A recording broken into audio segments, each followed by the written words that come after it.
ನಮಸ್ಕಾರ ಸ್ನೇಹಿತರೆ, welcome to V study meet YouTube channel. ನಾನು ವೆಂಕಟೇಶ್ ಪಾಟೀಲ್ ಅಂತ. ಯಾರೆಲ್ಲ ನನ್ನ V study meet YouTube channel subscribe ಮಾಡಲು ಪ್ಲೀಸ್ ಸಬ್ಸ್ಕ್ರೈಬ್ ಮಾಡಿ, ಹಾಗೆ ಬೆಲ್ ಬಟನ್ ಒತ್ತುವ ಮುಖಾಂತರ ಯಾವತ್ತೂ ಕೂಡ ವಿಡಿಯೋಗಳಿಗೆ ನೋಟಿಫೈ ಆಗಿ. ಇವತ್ತು 23 ಫೆಬ್ರವರಿ 2025 ನಡೆದಂತ KPSC group B backward classes welfare officer ನ ಒಂದು ಹೈದರಾಬಾದ್ ಕರ್ನಾಟಕದ ಜನರಲ್ ಪೇಪರ್ ಅನ್ನ ಇವತ್ತಿನ ಕ್ಲಾಸ್ ಅಲ್ಲಿ ರೀಸೆಂಟ್ ಆಗಿದರ ಒಂದು ಕೀ ಅಫಿಷಿಯಲ್ ಕ್ಯಾನ್ಸರ್ ರಿಲೀಸ್ ಮಾಡಿದ್ದಾರೆ. ಅವುಗಳನ್ನ ನೋಡ್ತಾ ಹೋಗೋಣ. ಸೊ ಹಾಗಾಗಿ ಇದು ಒಂದು ಸಿ ಸೀರೀಸ್ ಆಗಿದೆ. ಸಬ್ಜೆಕ್ಟ್ ಕೋಡ್ ಬಂದು 619, ಪೇಪರ್ ಜನರಲ್ ಪೇಪರ್ ಅಥವಾ ಸಾಮಾನ್ಯ ಪತ್ರಿಕೆ ಆಗಿದೆ. Okay, so let's start the class. So first question ನೋಡ್ತಾ ಹೋಗೋಣ. 2015ರಿಂದ 2030ಕ್ಕೆ ರೂಪಿಸಿದ SDGಗಳ ಅಥವಾ ಸಸ್ಟೈನಬಲ್ ಡೆವಲಪ್ಮೆಂಟ್ ಗೋಲ್ಗಳ ಕಾರ್ಯಸೂಚಿಯ ಮೇರೆಗೆ 2015ರಲ್ಲಿ ಸಂಯುಕ್ತ ರಾಷ್ಟ್ರ ಸಂಘಗಳ ಸಾಮಾನ್ಯ ಸಭೆಯ 70ನೇ ಅಧಿವೇಶನದಲ್ಲಿ ಅಂಗೀಕರಿಸಿದಂತ ಒಂದು ಕಾರ್ಯಸೂಚಿ ಹೆಸರೇನಂತ ಕೇಳ್ತಿದ್ದಾರೆ. ಅದು ನಮ್ಮ ಪ್ರಪಂಚವನ್ನ ಪರಿವರ್ತಿಸುವುದು ಅಥವಾ ಟ್ರಾನ್ಸ್ಫಾರ್ಮಿಂಗ್ ಅವರ್ ವರ್ಲ್ಡ್ ಅಂತಿದೆ. ಸೊ ಹಾಗಾಗಿ ಆಪ್ಷನ್ 4 ಅನ್ನೋದು ಸರಿಯಾದ ಒಂದು ಅಫಿಷಿಯಲ್ ಕ್ಯಾನ್ಸರ್ ನ ಕೊಟ್ಟಿದ್ದಾರೆ. ಓಕೆ, ನೆಕ್ಸ್ಟ್ ನೋಡ್ತಾ ಎರಡನೇ ಪ್ರಶ್ನೆ. ಭಾರತ ಸಂಸತ್ತು ಈ ಕೆಳಗಿನ 3 ಅಂಗಗಳನ್ನ ಒಳಗೊಂಡಿದೆ ಅಂತ ಕೊಟ್ಟಿದ್ದಾರೆ. ನೋಡಿ, ಆಕ್ಚುಲಿ ನಮ್ಗೆ ಆರ್ಟಿಕಲ್ 79 ಇದೆಯಲ್ಲ 79 ಪ್ರಕಾರ ಏನಂದ್ರೆ, ಸೊ ಅದರಲ್ಲಿ ಏನಂತಂದ್ರೆ ನಮ್ಮ ಸಂಸತ್ತಲ್ಲಿ ರಾಷ್ಟ್ರಪತಿ ಬರ್ತಾರೆ, ರಾಜ್ಯಸಭೆ ಬರುತ್ತೆ, ಲೋಕಸಭೆ ಬರುತ್ತೆ. ಸೊ ಅದ್ರಲ್ಲಿ ನಮಗೆ ಅಫಿಷಿಯಲ್ ಕ್ಯಾನ್ಸರ್ ಬಂದು 4 ಕೊಟ್ಟಿದ್ದಾರೆ, ತಪ್ಪಾಗಿದೆ. ಬಟ್ 3 ಸರಿಯಾದ ಉತ್ತರ. ಅಫಿಷಿಯಲ್ ಕ್ಯಾನ್ಸರ್ ಬಂದು 4 ಕೊಟ್ಟಿದ್ದಾರೆ. ಓಕೆ, ಮೇ ಬಿ ನಿಮ್ಗೆ ಗ್ರೇಸ್ ಕೊಡ್ಬೋದು ಅಥವಾ ಚೇಂಜ್ ಮಾಡಬಹುದು. ಸೊ ಆಪ್ಷನ್ ಇಲ್ಲಿ ಅಫಿಷಿಯಲ್ ಕ್ಯಾನ್ಸರ್ ಪ್ರಕಾರ 4 ಆಗಿದೆ, ಬಟ್ ರೈಟ್ ಆನ್ಸರ್ ಬಂದು 3 ಆಗುತ್ತೆ. ಸೊ ಹಾಗಾಗಿ ಆಪ್ಷನ್ 3 ಇಸ್ ರೈಟ್ ಆಗುತ್ತೆ. Okay, yes. ನೆಕ್ಸ್ಟ್ ಮುಂದಿನ ಪ್ರಶ್ನೆ ನೋಡ್ತಾ ಹೋಗೋಣ. ಆಸ್ತಿಯ ಹಕ್ಕು ಈ ಕೆಳಕಂಡ ಯಾವ ತಿದ್ದುಪಡಿಯ ಮೂಲಕ ಕಾನೂನು ಸಮ್ಮತ ಹಕ್ಕಾಗಿ ರೂಪುಗೊಂಡಿದೆ ಅಂತ ಕೇಳ್ತಾರೆ. ನೋಡಿ, ಸೊ ಆರ್ಟಿಕಲ್ 31 ಇತ್ತಲ್ಲ, ಇದೇನಂತಂದ್ರೆ ರೈಟ್ ಟು ಪ್ರಾಪರ್ಟಿ ಅಥವಾ ಆಸ್ತಿ ಹಕ್ಕು ಬಗ್ಗೆ ಕೊಡುತ್ತೆ. ಇದೇನ್ ಮಾಡ್ತಾರೆ ಅಂದ್ರೆ 44ನೇ ಸಂವಿಧಾನ ತಿದ್ದುಪಡಿ ಕಾಯ್ದೆ 1978 ಮುಖಾಂತರ ಏನ್ ಮಾಡ್ತಾರೆ, ಇದನ್ನ ಫಂಡಮೆಂಟಲ್ ರೈಟ್ ತೆಗೆದಾಕಿ ಒಂದು ಜಸ್ಟ್ ಕಾನ್ಸ್ಟಿಟ್ಯೂಷನ್ ರೈಟ್ ಆಗಿ ಮಾಡ್ತಾರೆ ಅಂಡರ್ ಆರ್ಟಿಕಲ್ 300A ಅಲ್ಲಿ. ಸೊ ಯಾವ್ದ್ರ ಮುಖಾಂತರ ಅಂದ್ರೆ 44ನೇ ಸಂವಿಧಾನ ತಿದ್ದುಪಡಿ ಕಾಯ್ದೆ 1978. ಸೊ ಹಾಗಾಗಿ option 4 is the right answer ಅಂತ ಕೊಟ್ಟಿದ್ದಾರೆ. Okay, yes. 4ನೇ ಪ್ರಶ್ನೆ. ಫೆಬ್ರವರಿ 2025ರಲ್ಲಿ ಭಾರತ ಮತ್ತು ಅಮೆರಿಕ ದೇಶಗಳು ರಕ್ಷಣಾ ಸಹಕಾರವನ್ನ ಗಟ್ಟಿಗೊಳಿಸಲು ಯಾವ ಪ್ರಮುಖ ಒಪ್ಪಂದವನ್ನು ಘೋಷಿಸಿವೆ ಅಂತಂದ್ರೆ, ಅದು 10 ವರ್ಷಗಳ ಪ್ರಮುಖ ರಕ್ಷಣಾ ಸಹಭಾಗಿತ್ವ ರೂಪರೇಷನ್ ಕರೀತಾರೆ. ಸೊ ಆಪ್ಷನ್ 2 ಅನ್ನೋದು ಸರಿಯಾದ ಒಂದು ಅಫಿಷಿಯಲ್ ಕ್ಯಾನ್ಸರ್ ಕೊಟ್ಟಿದ್ದಾರೆ. Next 5th question. ರಾಷ್ಟ್ರಪತಿಯ ಆಡಳಿತದ ಅವಧಿಯಲ್ಲಿ ಸಂಸತ್ತಿನಿಂದ ರಾಜ್ಯಕ್ಕೆ ಅನ್ವಯವಾಗುವಂತೆ ಮಾಡಲಾಗಿರುವ ಕಾನೂನು ರಾಷ್ಟ್ರಪತಿ ಆಡಳಿತದ ಮುಗಿದ ನಂತರ ಅಂತ ಕೇಳ್ತಾರೆ. ಅಂದ್ರೆ ಏನು, ನಮ್ಗೆ ಆರ್ಟಿಕಲ್ 356 ಪ್ರಕಾರ ಏನು ಪ್ರೆಸಿಡೆಂಟ್ ರೂಲ್ ಅನ್ನ ಘೋಷಣೆ ಮಾಡ್ತಾರೆ. ಸೊ ಅವಾಗ ಆ ಒಂದೇನಾದ್ರೂ ಆ ಟೈಮ್ ಲಾ ಮಾಡಿದ್ರೆ ಅದು ಎಲ್ಲಿವರೆಗೆ ಇರುತ್ತೆ ಅಂತಂದ್ರೆ, ರಾಜ್ಯ ಶಾಸಕಾಂಗವು ಆ ಕಾನೂನನ್ನ ತಿದ್ದುಪಡಿ ಮಾಡುವವರೆಗೂ ಕೂಡ ಮುಂದುವರಿಯುತ್ತೆ ಅಂತ ಕೊಟ್ಟಿದ್ದಾರೆ. So option 3 is the right answer ಅಂತ ಕೊಟ್ಟಿದ್ದಾರೆ. ನೆಕ್ಸ್ಟ್ ಮುಂದಿನ ಪ್ರಶ್ನೆ. ಶಾಸಕಾಂಗಗಳು ಮಾಡಿದ ಯಾವುದೇ ಶಾಸನಗಳ ಮೇಲೆ ನ್ಯಾಯಿಕ ವಿಮರ್ಶೆ ಅಥವಾ ಪುನರಾವಲೋಕನದ ಅಧಿಕಾರ ಉಚ್ಚ ನ್ಯಾಯಾಲಯಗಳಿಗೆ ಅನುಚ್ಛೇದ 226 ಹಾಗೂ ಸರ್ವೋಚ್ಚ ನ್ಯಾಯಾಲಯಕ್ಕೆ ಅನುಚ್ಛೇದ 32ರ ಪ್ರಕಾರ ಇದ್ದು, ಇವುಗಳು ಸಂವಿಧಾನದ ಪ್ರಮುಖ ಲಕ್ಷಣಗಳು ಹಾಗೂ ಸಂವಿಧಾನದ ಮೂಲ ರಚನಾ ಭಾಗವಾಗಿವೆ ಎಂದು ಭಾರತದ ಸರ್ವೋಚ್ಚ ನ್ಯಾಯಾಲಯವು ಈ ಕೆಳಗಿನ ಯಾವ ಪ್ರಕರಣದಲ್ಲಿ ಅಭಿಪ್ರಾಯಪಟ್ಟಿದೆ ಅಂತ ಕೇಳ್ತಾರೆ. ಅಂದ್ರೆ ನೋಡಿ, ನಮ್ಗೆ ಏನಾದ್ರೂ ಕೂಡ ಈ ಒಂದು ಫಂಡಮೆಂಟಲ್ ರೈಟ್ಸ್ ಉಲ್ಲಂಘನೆ ಆದಾಗ ಏನ್ ಮಾಡಬಹುದು ನಾವು, ಸೊ ಸುಪ್ರೀಂ ಕೋರ್ಟ್ ಅಪ್ರೋಚ್ ಮಾಡಬಹುದು ಅಂಡರ್ ಆರ್ಟಿಕಲ್ 32 ಪ್ರಕಾರ. ಅದೇ ರೀತಿ ಹೈಕೋರ್ಟ್ ಗೆ ಅಪ್ರೋಚ್ ಮಾಡಬಹುದು ಅಂಡರ್ ಆರ್ಟಿಕಲ್ 226 ಪ್ರಕಾರ. ಓಕೆ, ಇದು ಯಾವುದೋ ಒಂದು ಇದನ್ನ ಬೇಸಿಕ್ ಸ್ಟ್ರಕ್ಚರ್ ಕಾನ್ಸ್ಟಿಟ್ಯೂಷನ್ ಅಂತ ಯಾವ ಒಂದು ಪ್ರಕರಣ ಮುಖಾಂತರ ಹೇಳ್ತಾರೆ ಅಂತಂದ್ರೆ, ಅದು L Chandrakumar versus union of India case ಆಗಿದೆ. ಸೊ ಹಾಗಾಗಿ option 1 is the right answer ಅಂತ ಕೊಡ್ತಾರೆ. ನೆಕ್ಸ್ಟ್ ನೋಡ್ತಾ ಹೋಗೋಣ ಪ್ರಶ್ನೆ. ಈ ಕೆಳಗಿನವುಗಳಲ್ಲಿ ಯಾವುದು ಭಾರತದ ಸಂಸತ್ತಿನಲ್ಲಿರುವಂತಹ ಅತಿ ದೊಡ್ಡ ಸಮಿತಿ ಅಂತ ಕೇಳ್ತಾರೆ. ಅದು ಅಂದಾಜು ಸಮಿತಿ ಅಥವಾ ಎಸ್ಟಿಮೇಟ್ ಕಮಿಟಿ ಅಂತ ಕರೀತಾರೆ. So option 4 is the right answer. ನೋಡಿ, ಏನು ಎಸ್ಟಿಮೇಟ್ ಕಮಿಟಿ ಇದೆಯಲ್ಲ, ಅದು ಅಂದಾಜು ಸಮಿತಿ ಇಲ್ಲ, ಅದರಲ್ಲಿ ಟೋಟಲ್ ಆಗಿ 30 ಜನ ಸದಸ್ಯರಿರ್ತಾರೆ.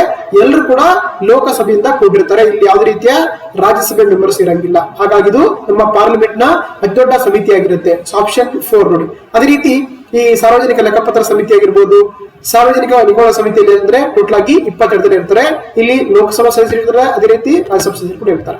ಸೊ ಹಾಗಾಗಿ option 4 is the right answer ಅಂತ ಕೊಟ್ಟಿದ್ದಾರೆ. ನೆಕ್ಸ್ಟ್ 8ನೇ ಪ್ರಶ್ನೆ. ಈ ಕೆಳಗಿನ ಹೇಳಿಕೆಗಳನ್ನ ಪರಿಗಣಿಸಿ ಅಂತ ಕೊಟ್ಟಿದ್ದಾರೆ.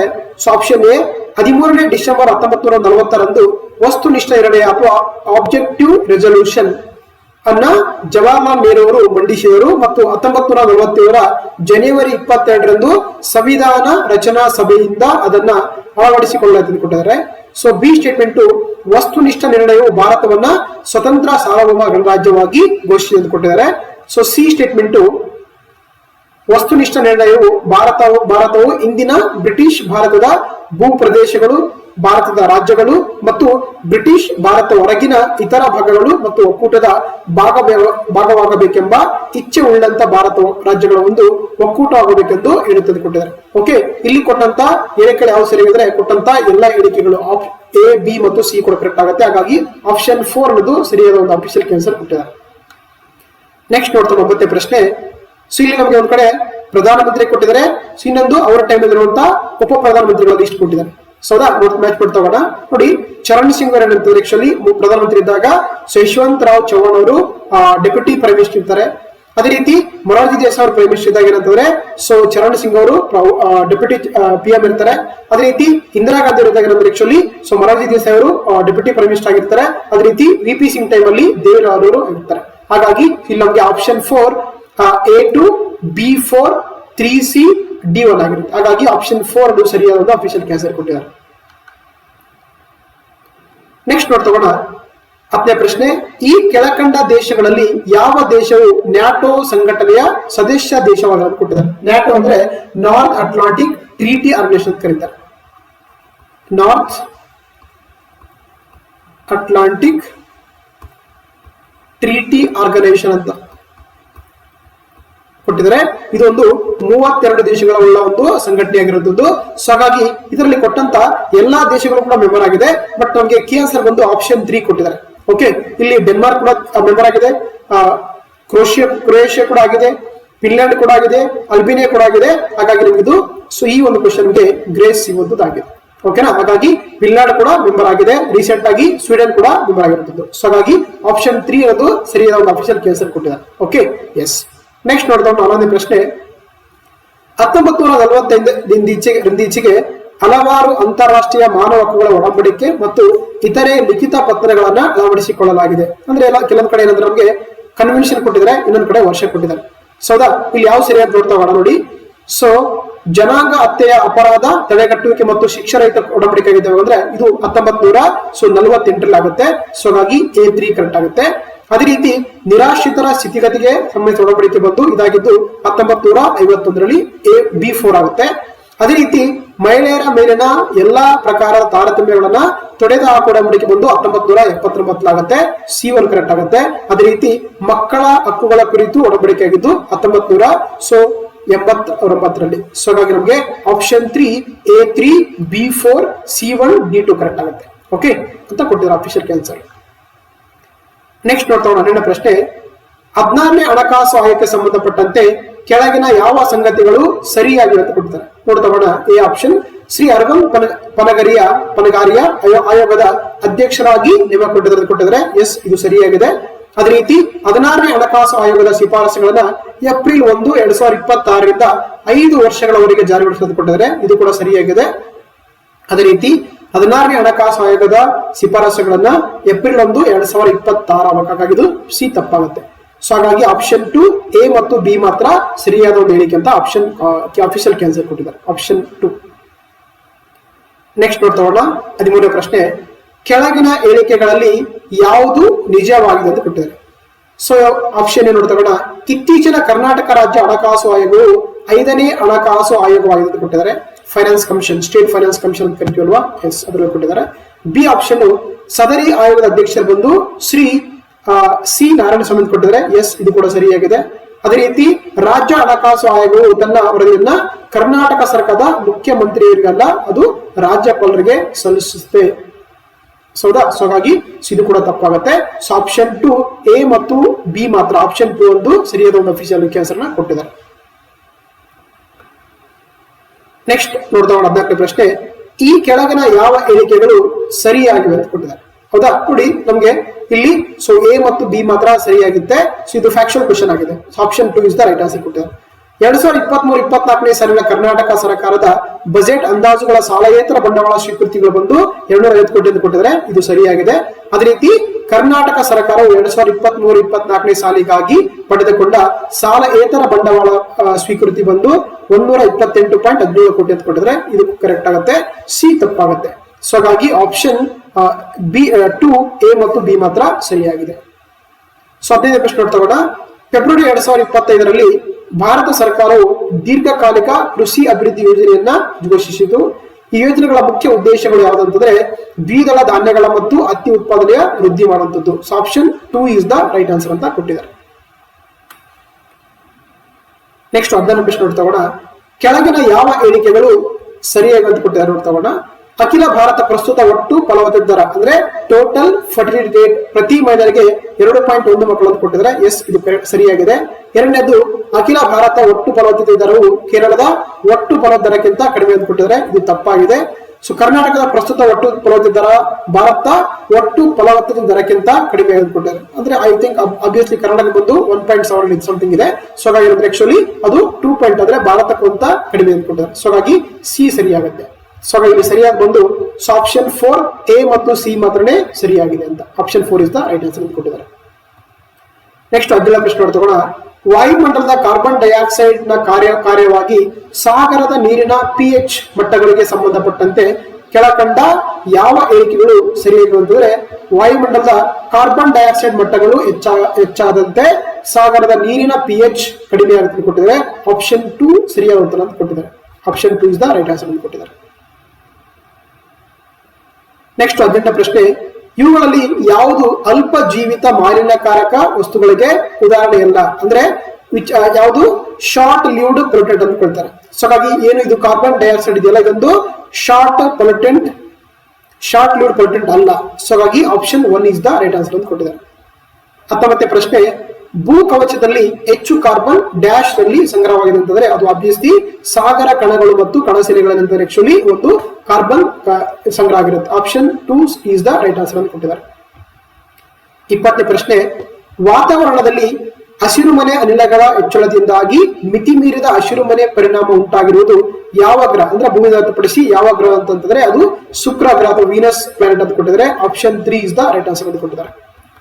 ನೆಕ್ಸ್ಟ್ 21ನೇ ಪ್ರಶ್ನೆ.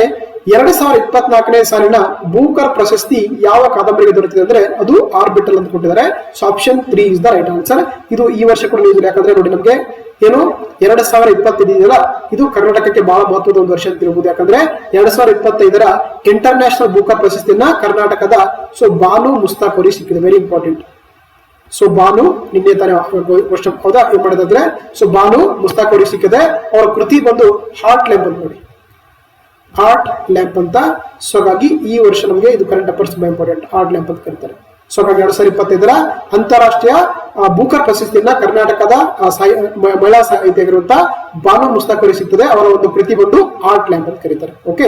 ಸೊ ಇಲ್ಲಿ 3 ಇಸ್ ದ ರೈಟ್ ಆನ್ಸರ್ ಅಂತ ಕೊಟ್ಟಿದ್ದಾರೆ. ನೆಕ್ಸ್ಟ್ ನೋಡ್ತಗೋಣ.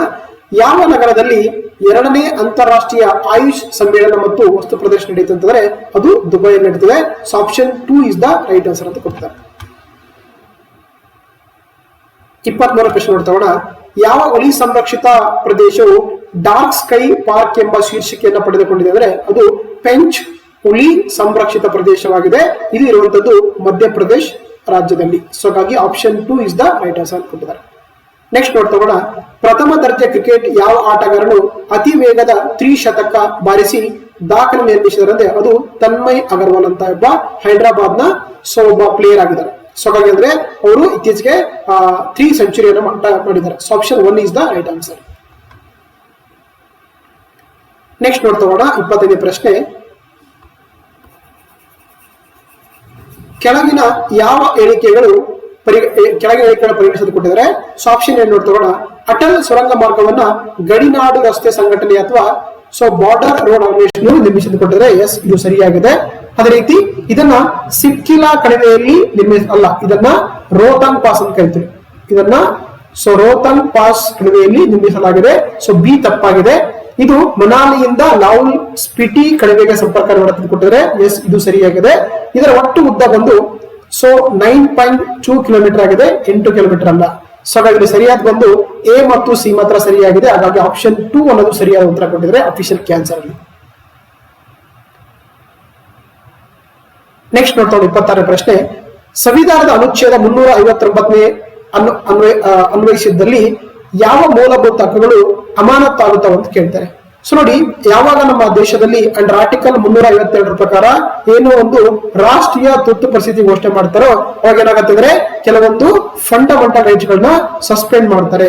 ಹೌದಾ? ನೋಡಿ, ಈ 358ನೇ ವಿಧಿಯಲ್ಲಿ ಏನ್ ಮಾಡ್ತಾರೆ ಅಂದ್ರೆ 19ನೇ ವಿಧಿಯನ್ನ ಅಮಾನತುಗೊಳಿಸಿದ್ರೆ, ಅದೇ ರೀತಿ 359ನೇ ವಿಧಿ ಇದೆಯಲ್ಲ ಅಲ್ಲೇನಂದ್ರೆ ಎಲ್ಲಾ ಮೂಲಭೂತ ಹಕ್ಕುಗಳನ್ನ ಏನ್ ಮಾಡ್ತಾರೆ ಅಮಾನತುಗೊಳಿಸ್ತಾರೆ, ಎಕ್ಸೆಪ್ಟ್ ಯಾವ್ದಂದ್ರೆ 20 ಮತ್ತು 21 ಆರ್ಟಿಕಲ್ ಬಿಟ್ಟು. ಸೊ ಹಾಗಾಗಿ ಆಪ್ಷನ್ 3 ಇಲ್ಲಿ ಸರಿಯಾದ ಒಂದು ಉತ್ತರ ಆಗಿದೆ.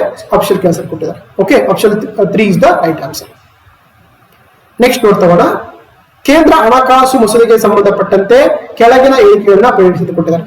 ಸೊ ನೋಡಿ, ನಮಗೆ ಮನಿ ಬಿಲ್ ಅಂತ ಕರಿತೀವಿ ಅಥವಾ ಹಣಕಾಸು ಮಸೂದೆ under article 110 of the Indian constitution.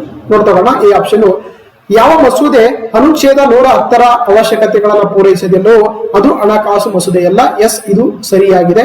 ಎರಡನೇದು, ಭಾರತ ರಾಷ್ಟ್ರಪತಿಗಳು ಮಸೂದೆಯನ್ನ ಹಣಕಾಸು ಮಸೂದೆ ಎಂದು ಪ್ರಮಾಣೀಕರಿಸುತ್ತಾರೆ. ಅಲ್ಲ, ಅದು ಏನು ನಮ್ಮ ಲೋಕಸಭೆಯ ಸಭಾಪತಿಗಳು ಏನ್ ಮಾಡ್ತಾರೆ ಅಂದ್ರೆ ಒಂದು ಮಸೂದೆಯನ್ನ ಹಣಕಾಸು ಮಸೂದೆ ಅಂತೇಳಿ ಪ್ರಮಾಣ ಕೊಡ್ತಾರೆ. ಸೊ ಹಾಗಾಗಿ ಇದು ರಾಷ್ಟ್ರಪತಿ ಅಲ್ಲ.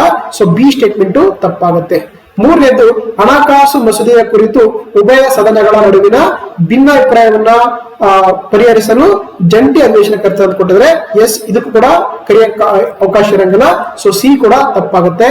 ಸೊ ನಾಲ್ಕನೇ ಡಿ ಆಪ್ಷನ್, ರಾಷ್ಟ್ರಪತಿಗಳು ಹಣಕಾಸು ಮಸೂದೆಯನ್ನ ಮರು ಪರಿಶೀಲನೆಯಾಗಿ ಸಂಸತ್ತಿಗೆ ಹಿಂದಿರುಗಿಸಲು ಸಾಧ್ಯವಿಲ್ಲ. ಅಂದ್ರೆ ಯಾವುದೇ ಒಂದು ಹಣಕಾಸು ಮಸೂದೆಯನ್ನ ಪಾಸ್ ಮಾಡಿ ರಾಷ್ಟ್ರಪತಿ ಕಳಿಸಿರೋರು ಕಡ್ಡಾಯ ಅದನ್ನ ಅಸೆಂಟ್ ಕೊಡ್ಲೇಬೇಕಾಗತ್ತೆ, ಅದಕ್ಕೆ ರಿಟರ್ನ್ ಮಾಡಕ್ಕಾಗಲ್ಲ. ಸೊ ಹಾಗಾಗಿ ಇದು ಕೂಡ ಕರೆಕ್ಟ್ ಆಗುತ್ತೆ. ಸೊ ಆಪ್ಷನ್ 2 ಎ ಮತ್ತು ಡಿ ಮಾತ್ರ ಸರಿಯಾದ ಹೇಳಿಕೆಯಾಗಿದೆ. ಹಾಗಾಗಿ option 2 is the right answer ಅಂತ ಕೊಟ್ಟಿದ್ದಾರೆ. ನೆಕ್ಸ್ಟ್ ನೋಡ್ತಾ 28ನೇ ಪ್ರಶ್ನೆ, ನ್ಯಾಯಾಂಗಕ್ಕೆ ಸಂಬಂಧಪಟ್ಟಂತೆ ಕೆಳಗಿನ ಹೇಳಿಕೆಗಳನ್ನ ಪರಿಗಣಿಸಿಕೊಟ್ಟಿದ್ದಾರೆ. ಸೊ ನೋಡ್ತಗೋಣ.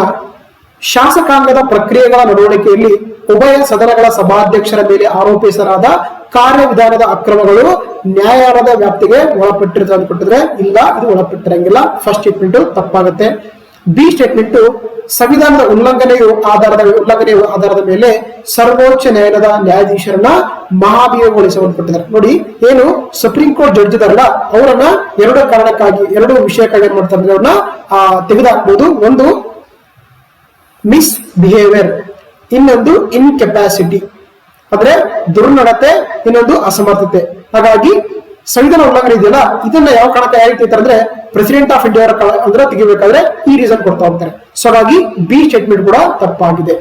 ಸಿ ನೋಡ್ತಗೋಣ.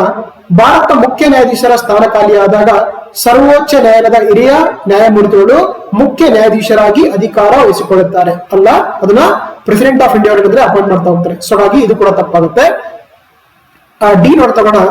ಸರ್ವೋಚ್ಚ ನ್ಯಾಯಾಲಯದ ಮುಖ್ಯ ನ್ಯಾಯಾಧೀಶರು ಇಚ್ಛಿಸಿದಲ್ಲಿ ರಾಷ್ಟ್ರಪತಿಯವರ ಒಪ್ಪಿಗೆಯೊಂದಿಗೆ ಸರ್ವೋಚ್ಚ ನ್ಯಾಯಾಲಯದ ನಿವೃತ್ತ ನ್ಯಾಯಾಧೀಶರನ್ನ ನಿರ್ದಿಷ್ಟ ಅವಧಿಗೆ ಸರ್ವೋಚ್ಚ ನ್ಯಾಯಾಲಯದ ನ್ಯಾಯಾಧೀಶರನ್ನಾಗಿ ನೇಮಿಸಬಹುದು. ಎಸ್, ಇದು ಸರಿಯಾಗುತ್ತೆ.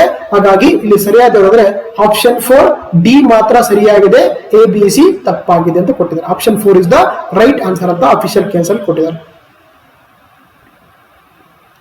ನೆಕ್ಸ್ಟ್ 29ನೇ ಪ್ರಶ್ನೆ ನೋಡ್ತಗೋಣ. ರಾಜ್ಯಪಾಲರಿಗೆ ಸಂಬಂಧಪಟ್ಟಂತೆ ಕೆಳಗಿನ ಹೇಳಿಕೆಗಳನ್ನ ಪರಿಗಣಿಸಿ. ಸೊ ಆಪ್ಷನ್ ಏನ್ ನೋಡ್ತಗೋಣ. ರಾಜ್ಯ ಲೋಕ ಸೇವಾ ಆಯೋಗದ ಅಥವಾ ಕೆಪಿಎಸ್ಸಿ ಸದಸ್ಯರನ್ನ ನೇಮಕ ಮಾಡೋ ಅಧಿಕಾರ ರಾಜ್ಯಪಾಲರಿಗಿದೆ, ಅವರನ್ನ ತೆಗೆದು ಹಾಕುವ ಅಧಿಕಾರ ಇಲ್ಲ. ಎಸ್, ಕರೆಕ್ಟ್ ಆಗಿದೆ. ಯಾಕಂದ್ರೆ ರಾಜ್ಯಪಾಲರು ಏನ್ ಮಾಡ್ತಾರೆ, ಕೆಪಿಎಸ್ಸಿ ಅಧ್ಯಕ್ಷರನ್ನ ಸದಸ್ಯರನ್ನ ನೇಮಕ ಮಾಡ್ತಾರೆ. ಸೊ ಪ್ರೆಸಿಡೆಂಟ್ ಆಫ್ ಇಂಡಿಯಾ ಅವರನ್ನ ತೆಗೆದುಹಾಕುವಂತ ಅಧಿಕಾರ ಇರುತ್ತೆ. ಸೊ ಹಾಗಾಗಿ ಫಸ್ಟ್ ಸ್ಟೇಟ್ಮೆಂಟ್ ಸರಿ ಇದೆ. ಎರಡನೇದು ಮೇಲ್ಮನೆಗೆ ಅಂದ್ರೆ ಲೆಜಿಸ್ಲೇಟಿವ್ ಕೌನ್ಸಿಲ್ ಅಥವಾ ವಿಧಾನ ಪರಿಷತ್ಗೆ ವಿಶೇಷ ಜ್ಞಾನ ಅಥವಾ ವ್ಯವಹಾರಿಕ ಅನುಭವ ಹೊಂದಿರುವಂತಹ ವ್ಯಕ್ತಿಗಳನ್ನ ನೇಮಕಾತಿ ಮಾಡುವ ರಾಜ್ಯಪಾಲರ ಅಧಿಕಾರದಲ್ಲಿ ಸಹಕಾರಿ ಚಳವಳಿ ಕ್ಷೇತ್ರದ ವ್ಯಕ್ತಿಗಳು ಕೂಡ ಒಳಗೊಂಡಿರುತ್ತಾರೆ. ನೋಡಿ, ನಮ್ಗೆ ಏನು ಪಾರ್ಲಿಮೆಂಟ್ ಅಲ್ಲಿ ಬಂದಾಗ ರಾಜ್ಯಸಭೆ ಇದೆಯಲ್ಲ, ಇಲ್ಲಿ ಏನ್ ಮಾಡ್ತಾರೆ, ರಾಜ್ಯಸಭೆಗೆ ಅಧ್ಯಕ್ಷ ಏನ್ ಮಾಡ್ತಾರೆ ಅಂದ್ರೆ 12 ಜನರನ್ನ ನಾಮನಿರ್ದೇಶನ ಮಾಡ್ತಾರೆ. ಅದು 4 ಕ್ಷೇತ್ರಗಳಿಂದ. ಒಂದು ಕಲೆ, ಎರಡನೇದ್ದು ಸಾಹಿತ್ಯ, ಮೂರನೇದ್ದು ಸಮಾಜ ಸೇವೆ, ನಾಲ್ಕನೇದ್ದು ವಿಜ್ಞಾನ. ಓಕೆನಾ, 12 ಜನರನ್ನ. ಅದೇ ರೀತಿ ನಮ್ಮ ಏನು ರಾಜ್ಯಗಳಲ್ಲಿ ಬಂದಾಗ ವಿಧಾನ ಪರಿಷತ್ ಇರ್ತಲ್ಲ, ಅಲ್ಲಿ ಏನ್ ಮಾಡ್ತಾರೆ, ಅಲ್ಲಿ ಕೂಡ ಏನ್ ಮಾಡ್ತಾರೆ ಅಂದ್ರೆ ಅಧ್ಯಕ್ಷರು 5 ಕ್ಷೇತ್ರಗಳಿಂದ ಕಲೆ, ಸಾಹಿತ್ಯ, ಸಾಮಾಜಿಕ ಸಮಾಜ ಸೇವೆ, ವಿಜ್ಞಾನ, ಇನ್ನೊಂದು ಸಹಕಾರಿ ಕ್ಷೇತ್ರದಲ್ಲಿ ಯಾರನ್ನ ಸಾಧನೆ ಮಾಡಿರ್ತಾರೆ ಅವ್ರಿಗೆ ಏನಂತಂದ್ರೆ ಇಲ್ಲಿ ಅವ್ರಿಗೆ ನಾಮನಿರ್ದೇಶನ ಮಾಡ್ತಾ ಹೋಗ್ತಾರೆ. ಸೊ ಹಾಗಾಗಿ ಬಿ ಸ್ಟೇಟ್ಮೆಂಟ್ ಕೂಡ ಸರಿಯಾಗಿದೆ. ಮೂರನೇ ಸಿ ಸ್ಟೇಟ್ಮೆಂಟ್, ರಾಜ್ಯಪಾಲರು ರಾಜ್ಯಕ್ಕೆ ಅಡ್ವೊಕೇಟ್ ಜನರಲ್ ಹೌದಾ, ಆರ್ಟಿಕಲ್ 165 ಏನ್ ಮಾಡ್ತಾರೆ ಅಂತಂದ್ರೆ ಆಕ್ಚುಲಿ, ಸೊ ರಾಜ್ಯಪಾಲರು ಒಂದು ರಾಜ್ಯಕ್ಕೆ ಅಡ್ವೊಕೇಟ್ ಜನರಲ್ ನ ನೇಮಕ ಮಾಡ್ತಾರೆ ಮತ್ತು ಆ ರಾಜ್ಯಪಾಲರ ಇಷ್ಟಪಡಿ ಅಂತಂದ್ರೆ ಆ ವ್ಯಕ್ತಿಗಳು ಹುದ್ದೆಯಲ್ಲಿ ಇರ್ತಾರೆ. ಸೊ ಹಾಗಾಗಿ ಸಿ ಸ್ಟೇಟ್ಮೆಂಟ್ ಕೂಡ ಸರಿಯಾಗಿದೆ. ಡಿ ಸ್ಟೇಟ್ಮೆಂಟ್, ರಾಜ್ಯಪಾಲರು ಯಾವುದೇ ಸಮಯದಲ್ಲಿ ಸುಗ್ರೀವಾಜ್ಞೆಯನ್ನ ಅಥವಾ ಆರ್ಡಿನೆನ್ಸ್ ಅನ್ನ ಹಿಂಪಡೆಯಲು ಸಕ್ಷಮರಾಗಿರುತ್ತಾರೆ. ಎಸ್, ಇದು ಕೂಡ ಸರಿಯಾಗಿದೆ.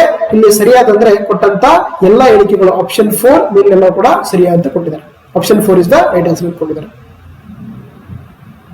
ನೆಕ್ಸ್ಟ್ ನೋಡ್ತಾ 30ನೇ ಪ್ರಶ್ನೆ, ಕೇಂದ್ರ ಮತ್ತು ರಾಜ್ಯಗಳ ನಡುವಿನ ಅಧಿಕಾರ ಹಂಚಿಕೆ ಸಂಬಂಧಪಟ್ಟಂತೆ ಈ ಕೆಳಗಿನ ಹೇಳಿಕೆಗಳನ್ನ ಪರಿಗಣಿಸಿಕೊಂಡಿದ್ದಾರೆ. ನೋಡ್ತಾ ಹೋಗೋಣ.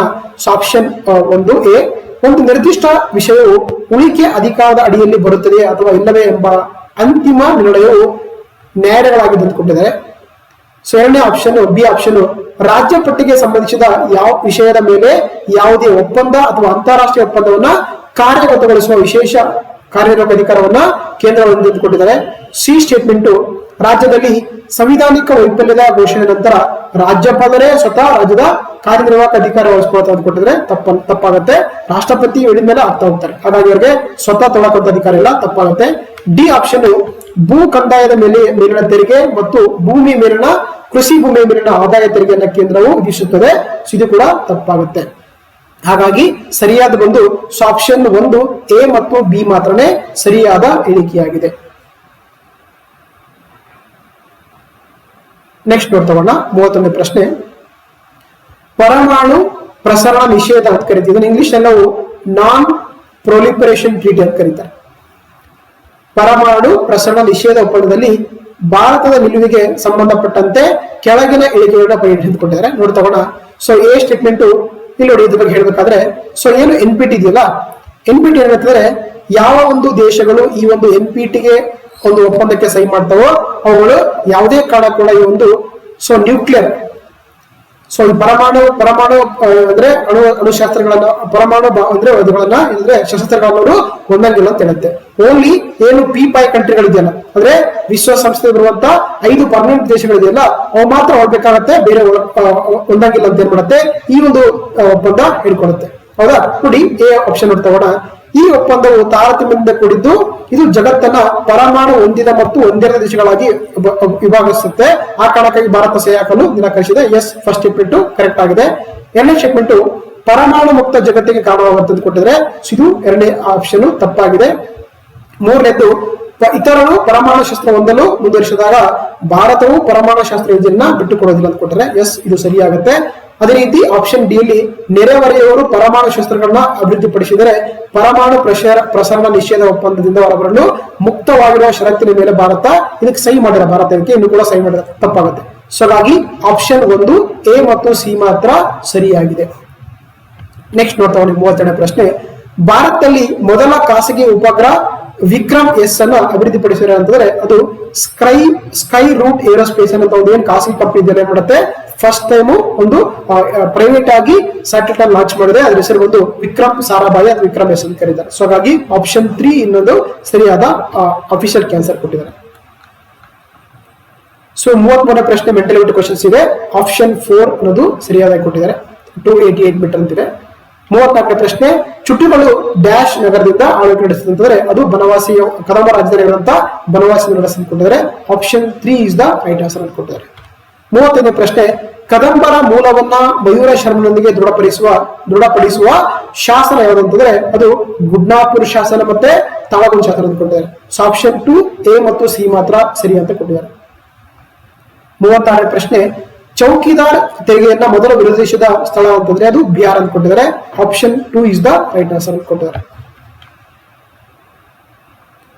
37ನೇ ಪ್ರಶ್ನೆ, ಭಾರತ ಮೊದಲ 4 ವೈಸರಾಯಗಳನ್ನ ಕಾರಣ ಕ್ರಮದಲ್ಲಿ ಜೋಡಿಸಿ ಅಂತ ಕೊಟ್ಟಿದ್ದಾರೆ. ಸೊ ಫಸ್ಟ್ ವಿಸ್ಕೌಂಟ್ ಕ್ಯಾನಿಂಗ್ ಬರ್ತಾರೆ, ಆಮೇಲೆ ಲಾರ್ಡ್ ಎಲ್ಗಿನ್ ಬರ್ತಾರೆ, ಸೊ ಆಮೇಲೆ ಸರ್ ರಾಬರ್ಟ್ ನೇಪಿಯರ್ ಬರ್ತಾರೆ, ಸೊ 4th ಅಲ್ಲಿ ಸರ್ ವಿಲಿಯಂ ಡೆನಿಸನ್ ಬರ್ತಾರೆ. ಸೊ ಹಾಗಾಗಿ option 3 CABD option 3 is the right answer ಅಂತ ಕೊಟ್ಟಿದ್ದಾರೆ.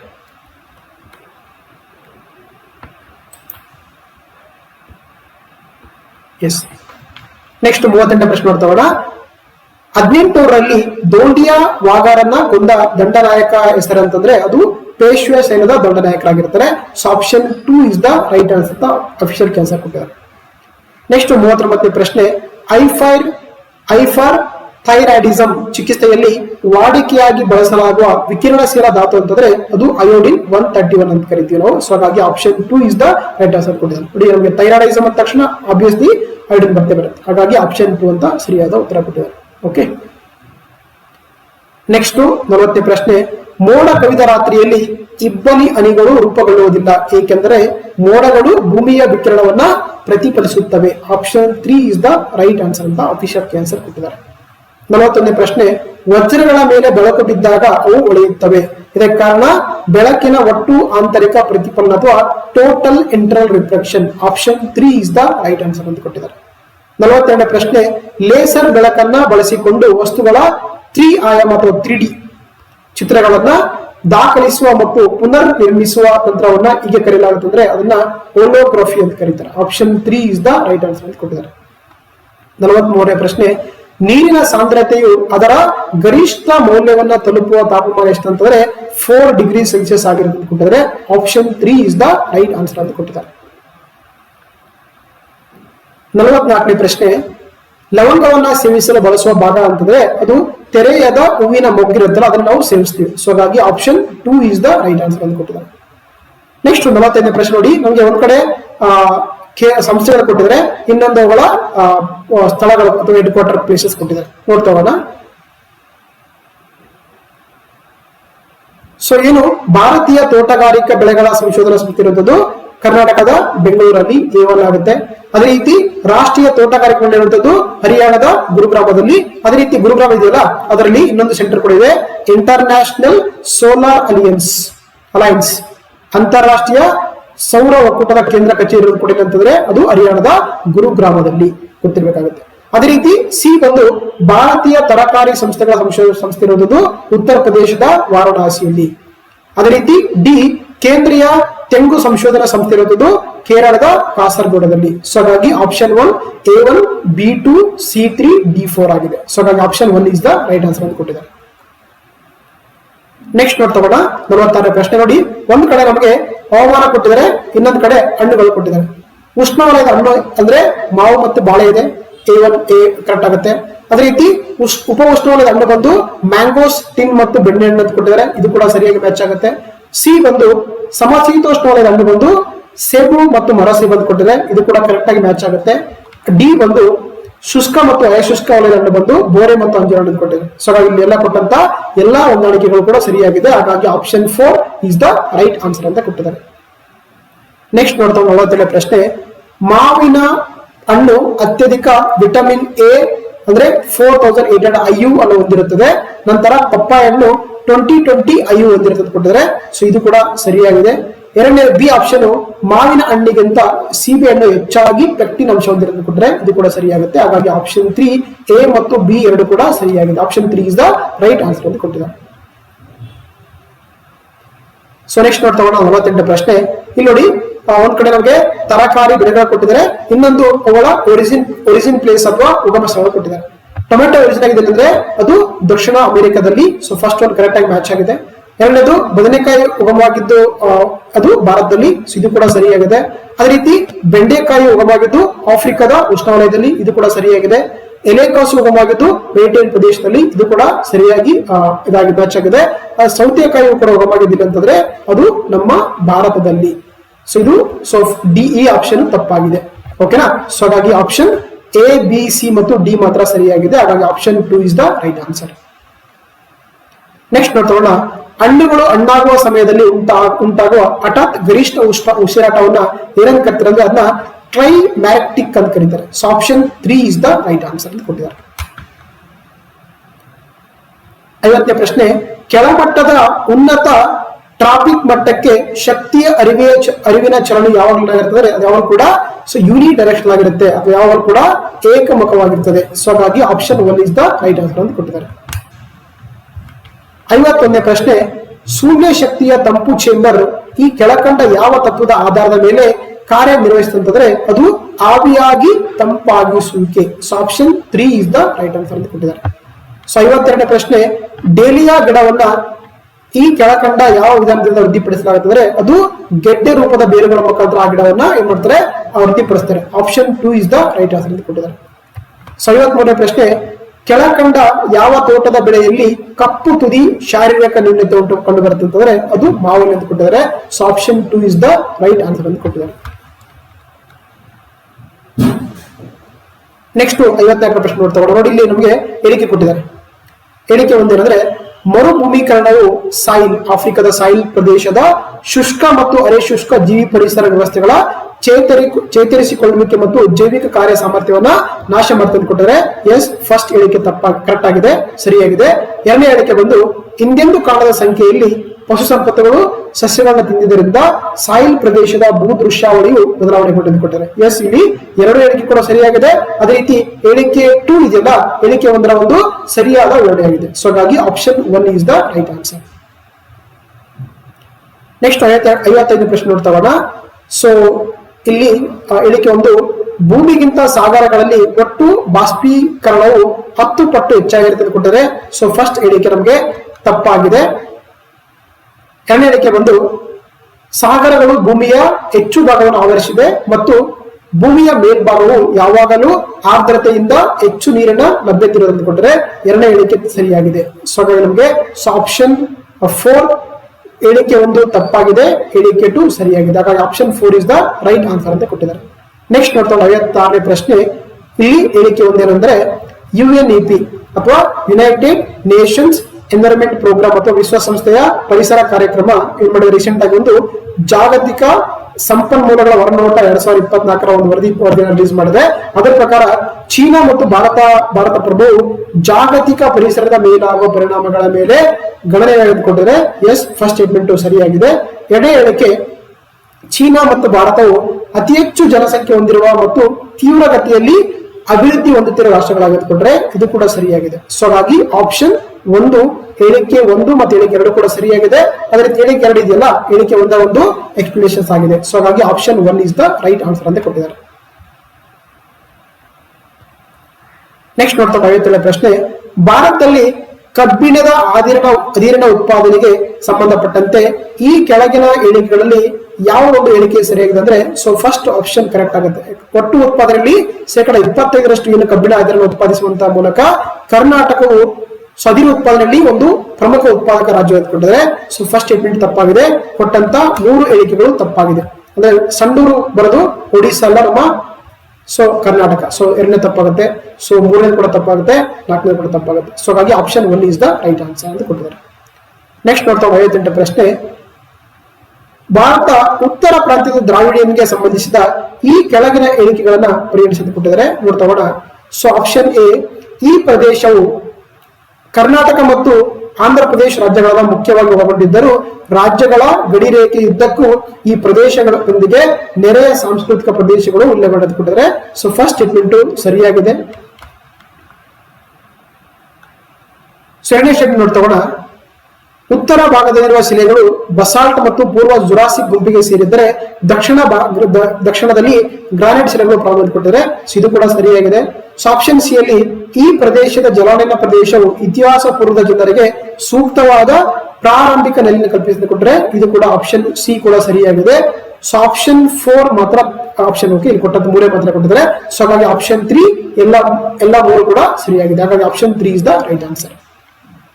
ನೆಕ್ಸ್ಟ್ ನೋಡ್ತಾ 59ನೇ ಪ್ರಶ್ನೆ, ಹೇಳಿಕೆ 1, ದ್ರಾವಿಡ ಭಾಷಾ ವರ್ಗವು ಪ್ರಮುಖವಾಗಿ ದಕ್ಷಿಣ ಭಾರತದಿಂದ ಕೊಟ್ಟಿದ್ದಾರೆ. ಸೊ ಫಸ್ಟ್ ಹೇಳಿಕೆ ಸರಿಯಾಗಿದೆ. ಎರಡನೇ ಆಪ್ಷನ್, ಭಾರತವು 2 ಭಾಷಾ ವರ್ಗಗಳಲ್ಲಿ ಪ್ರಮುಖ ಭಾಷೆಗಳಾದ ಇಂಡೋ ಯುರೋಪಿಯನ್ ಮತ್ತು ದ್ರಾವಿಡಿಯನ್ ಭಾಷೆಗಳಿಗೆ ಮಾನ್ಯತೆ ನೀಡಿಕೊಟ್ಟಿದೆ. ಇದು ಕೂಡ ಸರಿಯಾಗಿದೆ. ಸೊ ಇಲ್ಲಿ ನಮಗೆ ಆಪ್ಷನ್ 2 ಹೇಳಿಕೆ 1 ಮತ್ತು ಹೇಳಿಕೆ 2 ಕೂಡ ಸರಿಯಾಗಿದೆ. ಹೇಳಿಕೆ 2 ಹೇಳಿಕೆ 1ಕ್ಕೆ ಇದರ ಸರಿಯಾಗಿರುವಂತಹ ವಿವರಣೆ ಎಲ್ಲ ಅಂತ ಕೊಟ್ಟಿದ್ದಾರೆ. ಸೊ ಹಾಗಾಗಿ option 2 is the right answer ಅಂತ ಕೊಟ್ಟಿದ್ದಾರೆ. ಸೊ 60ನೇ ಪ್ರಶ್ನೆ ನೋಡ್ತಾ ಹೋಗೋಣ.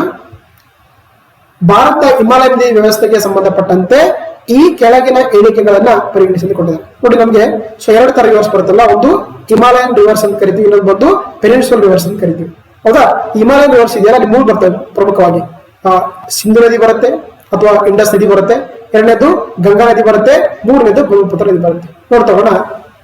ಸೊ ಆಪ್ಷನ್ ಎ ಇದು ಮೂರು ಪ್ರಮುಖ ನದಿ ವ್ಯವಸ್ಥೆಗಳಾದ ಸಿಂಧು, ಗಂಗಾ, ಬ್ರಹ್ಮಪುತ್ರ ನದಿಗಳನ್ನು ಒಳಗೊಂಡಿರುವ ವ್ಯವಸ್ಥೆ ಅಂತ ಕೊಟ್ಟಿದ್ರೆ ಎಸ್, ಫಸ್ಟ್ ಆಪ್ಷನ್ ಎ ಸರಿಯಾಗಿದೆ.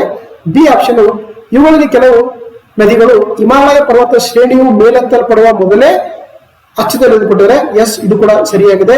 ಮೂರನೇದು ಹಿಮಾಲಯದ ನದಿಗಳು ಗತಕಾಲದ ನದಿ ವ್ಯವಸ್ಥೆಗೆ ಉತ್ತಮ ಉದಾಹರಣೆ ಕೊಟ್ಟರೆ ಇದು ಕೂಡ ಸರಿಯಾಗಿದೆ. ಸೊ ಇಲ್ಲಿ ಕೊಟ್ಟಂತ ಎಲ್ಲಾ ಹೇಳಿಕೆಗಳು ಆಪ್ಷನ್ 3 ಎಲ್ಲ ಮೂರು ಕೂಡ ಸರಿಯಾಗಿದೆ. Option 3 is the right answer ಅಂತ ಕೊಟ್ಟಿದ್ದಾರೆ. ನೆಕ್ಸ್ಟ್ ನೋಡ್ತಗೋಣ 61ನೇ ಪ್ರಶ್ನೆ. 2011 ಭಾರತ ಜನಸಂಖ್ಯಾ ಸಾಂದ್ರತೆ ಅಂದ್ರೆ ಪಾಪ್ಯುಲೇಷನ್ ಡೆನ್ಸಿಟಿಗೆ ಸಂಬಂಧಪಟ್ಟಂತೆ ಈ ಕೆಳಗಿನ ಹೇಳಿಕೆಗಳನ್ನ ಪರಿಗಣಿಸಿಕೊಂಡಿದ್ದಾರೆ. ಸೊ ಆಪ್ಷನ್ ಎ ಭಾರತ ದೇಶವು ಪ್ರತಿ ಚದರ ಕಿಲೋಮೀಟರ್ಗೆ 382 ಜನಸಂಖ್ಯೆ ಇರುವ ಜನಸಾಂದ್ರತೆ ಅಂತ ಕೊಟ್ಟಿದ್ದಾರೆ ಎಸ್, ಫಸ್ಟ್ ಸ್ಟೇಟ್ ಆಗುತ್ತೆ, ಕರೆಕ್ಟ್ ಆಗುತ್ತೆ. ಬಿ ಸ್ಟೇಟ್ಮೆಂಟ್ ಬಿಹಾರ್ ರಾಜ್ಯವು ದೇಶದಲ್ಲಿ ಅತಿ ಹೆಚ್ಚು ಜನಸಾಂದ್ರತೆ ಹೊಂದಿರುವ ರಾಜ್ಯ ಅಂತ ಕೊಟ್ಟಿದ್ದಾರೆ, ಇದು ಕೂಡ ಸರಿಯಾಗುತ್ತೆ. ಸೊ ಸಿ ಸ್ಟೇಟ್ಮೆಂಟ್ ಪಶ್ಚಿಮ ಬಂಗಾಳ, ಕೇರಳ, ಉತ್ತರ ಪ್ರದೇಶ, ತಮಿಳುನಾಡು ಮತ್ತು ಪಂಜಾಬ್ ರಾಜ್ಯಗಳು ದೇಶದ ಸರಾಸರಿಗಿಂತಲೂ ಅಧಿಕ ಜನಸಾಂದ್ರತೆ ಹೊಂದಿರುವಂತ ಕೊಟ್ಟಿದ್ದಾರೆ. ಸೊ ಇದು ಕೂಡ ಸರಿಯಾಗುತ್ತೆ. ಸೊ ಆಪ್ಷನ್ 3 ಎಲ್ಲಾ ಮೂರು ಕೂಡ ಸರಿಯಾಗಿದೆ. ಹಾಗಾಗಿ option 3 is the right answer ಅಂತ ಕೊಟ್ಟಿದ್ದಾರೆ. 68ನೇ ಪ್ರಶ್ನೆ ನೋಡ್ತಗೋಣ. ಸೊ ಇಲ್ಲಿ ಏನಾದ್ರು ನೋಡಿ, ಇಲ್ಲಿ ಭಾರತ ನಗರೀಕರಣ ಪ್ರಗತಿಗೆ ಸಂಬಂಧಿಸಿದಂತೆ ಕೊಟ್ಟಿದ್ದಾರೆ. ಸೊ ಹಾಗಾಗಿ ಇಲ್ಲಿ ಕೊಟ್ಟಂತ ಎಲ್ಲಾ ಹೇಳಿಕೆ ಕೂಡ ಸರಿಯಾಗಿದೆ. Option 3 is the right answer. ಕೂಡ ಏನ್ ಕೊಟ್ಟರೆ ನೋಡ್ತಗೋಣ. ಸೊ ಆಪ್ಷನ್ ಎ ಪ್ರಪಂಚದ ಇತರ ಭಾಗಗಳಿಗೆ ಹೋಲಿಸಿದರೆ ಭಾರತದಲ್ಲಿ ನಗರೀಕರಣ ಮಟ್ಟವು ಸಾಪೇಕ್ಷವಾಗಿ ಕಡಿಮೆ ಅಂತ ಕೊಟ್ಟಿದ್ದಾರೆ, ಇದು ಸರಿಯಾಗಿದೆ. ಬಿ ಆಪ್ಷನ್ ದೇಶದ ನಗರೀಕರಣದ ಮಟ್ಟದ ತೀವ್ರತೆಯು 1971ರಿಂದ 80ರ ಅವಧಿಯಲ್ಲಿ ಉನ್ನತ ಮಟ್ಟಕ್ಕೇರಿದು ನಂತರ ಗಮನಾರ್ಹ ಕಡಿಮೆ ಅಂತ ಕೊಟ್ಟಿದ್ದಾರೆ. ಸೊ ಇದು ಕೂಡ ಸರಿಯಾಗಿದೆ. ಸಿ ಸ್ಟೇಟ್ಮೆಂಟ್ ರಾಜ್ಯಗಳಾದ್ಯಂತ ನಗರೀಕರಣ ಮಟ್ಟ ಮತ್ತು ನಗರೀಕರಣದ ವೇಗದ ಮಟ್ಟ ವ್ಯತ್ಯಾಸದ ತೀವ್ರತೆ ನಡೆಯುವ ಅತಿ ಹೆಚ್ಚಿನ ತಾರತಮ್ಯ ಅಂದ್ಕೊಂಡ್ರೆ ಇದು ಕೂಡ ಸರಿಯಾಗಿದೆ. ಸೊ ಹಾಗಾಗಿ option 3 is the right answer. Next ನೋಡ್ತೋಣ 63ನೇ ಪ್ರಶ್ನೆ. ಈ ಕೆಳಗೆ ಕೊಟ್ಟಿರುವಂತ ಪ್ರಾಕೃತಿಕ ಭೂ ಸ್ವರೂಪಗಳನ್ನ ಕೊಡಲಾಗಿದೆ ಕೊಟ್ಟಿದ್ದಾರೆ, ಹೌದಾ? ಸೊ ಹಾಗಾಗಿ ನೋಡಿ, ಮೇಲೆ ಯಾವುದು ಕೇಸರಿ ಬೇಸಾಯ ಅಂದ್ರೆ ಸ್ಯಾಫ್ರನ್ ಕಲ್ಟಿವೇಶನ್ ಅಂತ ಕರಿತೀವಲ್ವಾ, ಅದು ಎಲ್ಲಿ ಬರ್ತಾರೆ ಮೇಜರ್ ಆಗಿ ಬರುವಂತದ್ದು ಕಾರ್ಯವಾಸ್ ಅನ್ನುವಂತ ಒಂದು ಪ್ರಾಕೃತಿಕ ಭೂ ಸ್ವರೂಪದಿಂದ ನಾವು ಕಲ್ಟಿವೇಶನ್ ಮಾಡ್ತಾ ಹೋಗ್ತೀವಿ. ಸೊ ಹಾಗಾಗಿ ಆಪ್ಷನ್ 1 ಅಂದ್ರೆ ಆಪ್ಷನ್ ಎ. ಆಪ್ಷನ್ 2 ಎ ಮಾತ್ರ ಸರಿಯಾಗಿದೆ. Option 2 is the right answer. Next ನೋಡ್ತಾ 44ನೇ ಪ್ರಶ್ನೆ. ಭಾರತದಲ್ಲಿನ ಸ್ವಾಭಾವಿಕ ಸಸ್ಯವರ್ಗಕ್ಕೆ ಸಂಬಂಧಿಸಿದಂತೆ ಕೆಳಕಂಡ ಹೇಳಿಕೆಗಳನ್ನ ಪರಿಗಣಿಸಿಕೊಂಡಿದ್ದಾರೆ. ಸೊ ನೋಡ್ತಾ ಹೋಗೋಣ. ಫಸ್ಟ್ ಆಪ್ಷನ್ ಎ ಆಪ್ಷನ್ ಉಷ್ಣವಲಯದ ಆರ್ದ್ರ ನಿತ್ಯ ಹರಿದ್ವರ್ಣ ಅರಣ್ಯವು 200 ಸೆಂಟಿಮೀಟರ್ ಮತ್ತು ಅದಕ್ಕಿಂತ ಹೆಚ್ಚು ಮಳೆ ಪಡೆಯುವ ಕೇರಳದ ಪಶ್ಚಿಮ ಕರಾವಳಿ ಉದ್ದಕ್ಕೂ ಕಂಡುಬರುತ್ತದೆ ಕೊಟ್ಟಿದ್ದಾರೆ. ಫಸ್ಟ್ ಸ್ಟೇಟ್ಮೆಂಟ್ ಸರಿಯಾಗಿದೆ. ಬಿ ಸ್ಟೇಟ್ಮೆಂಟ್ ವಾರ್ಷಿಕವಾಗಿ 100ರಿಂದ 200 ಸೆಂಟಿಮೀಟರ್ಗಳ ನಡುವಿನಲ್ಲಿ ಮಳೆ ದಾಖಲಾಗುವ ಪ್ರದೇಶಗಳಲ್ಲಿ ತೇವಯುತ ಎಲೆಯುತ್ತಿರುವ ಅರಣ್ಯಗಳು ಕಂಡುಬರುತ್ತದೆ ಕೊಟ್ಟಿದ್ದಾರೆ. ಸೊ ಆಪ್ಷನ್ ಬಿ ಕೂಡ ಸರಿಯಾಗುತ್ತೆ. ಸೊ ಅದೇ ರೀತಿ ಉಷ್ಣವಲಯದ ಮುಳ್ಳುಕಂಟಿ ಅರಣ್ಯಗಳು ವಾರ್ಷಿಕ 70ರಿಂದ 100 ಸೆಂಟಿಮೀಟರ್ ಅಲ್ಲ, ಇದು ಆಕ್ಚುಲಿ ಅಂದ್ರೆ ಕಡಿಮೆ ಇರುತ್ತೆ. ಸೊ ಇದು ಕೂಡ ತಪ್ಪಾಗುತ್ತೆ. ಮ್ಯಾಂಗ್ರೋವ್ ಅರಣ್ಯಗಳು ಅಂತಂದ್ರೆ ಕಂಡುಬರುತ್ತದೆ ಇದು ವೆಸ್ಟ್ ಬೆಂಗಾಲ್ ಅಥವಾ ಪಶ್ಚಿಮ ಬಂಗಾಳದಲ್ಲಿ, ರಾಜಸ್ಥಾನದಲ್ಲಿ ಅಲ್ಲ. ಸೊ ಡಿ ಕೂಡ ತಪ್ಪಾಗುತ್ತೆ, ಸಿ ಕೂಡ ತಪ್ಪಾಗುತ್ತೆ. ಸೊ ಹಾಗಾಗಿ ಆಪ್ಷನ್ 2 ಎ ಮತ್ತು ಬಿ ಮಾತ್ರ ಸರಿಯಾಗಿ. Option 2 is the right answer. Okay, next ನೋಡ್ತಾ ಹೋಗೋಣ. 65ನೇ ಪ್ರಶ್ನೆ. ಭಾರತದಲ್ಲಿನ ಮಣ್ಣುಗಳಿಗೆ ಸಂಬಂಧಿಸಿದಂತೆ ಈ ಕೆಳಗಿನ ಹೇಳಿಕೆಗಳನ್ನ ಪರಿಗಣಿಸಿಕೊಂಡಿದ್ದಾರೆ. ಆಪ್ಷನ್ ಏನು ನೋಡ್ತಾ ಪ್ರಾಚೀನ ಕಾಲದಲ್ಲಿ ಮಣ್ಣುಗಳನ್ನ ಊರ್ವರ ಮತ್ತು ಊಸರ ಎಂದು ವರ್ಗೀಕರಿಸಲಾಗಿತ್ತು. ಎಸ್, ಫಸ್ಟ್ ಸ್ಟೇಟ್ಮೆಂಟ್ ಸರಿಯಾಗಿದೆ. ಬಿ ಸ್ಟೇಟ್ಮೆಂಟ್ ಆಂಟಿಸೋಲ್ಸ್ ಎಂಬುದು ಅಮೆರಿಕದ ಯುನೈಟೆಡ್ ಸ್ಟೇಟ್ ಆಫ್ ಅಮೆರಿಕದ ಮಣ್ಣು ವರ್ಗೀಕರಣ ಶಾಸ್ತ್ರದ ಅನುಸಾರ ICR ಅಂತಂದ್ರೆ Indian council of agriculture research ಅಂತ ಕರಿತೀವಿ ಇಂದ ವರ್ಗೀಕರಿಸಲ್ಪಟ್ಟ ಮಣ್ಣಿನ ಬಗ್ಗೆ ಕೊಟ್ಟರೆ ಎಸ್, ಇದು ಕೂಡ ಸರಿಯಾಗಿದೆ. ಕಪ್ಪು ಮಣ್ಣುಗಳು ಕೇರಳದ ಪಶ್ಚಿಮ ಕರಾವಳಿ ಕಂಡುಬಂದಿಲ್ಲ, ಇದು ತಪ್ಪಾಗಿದೆ.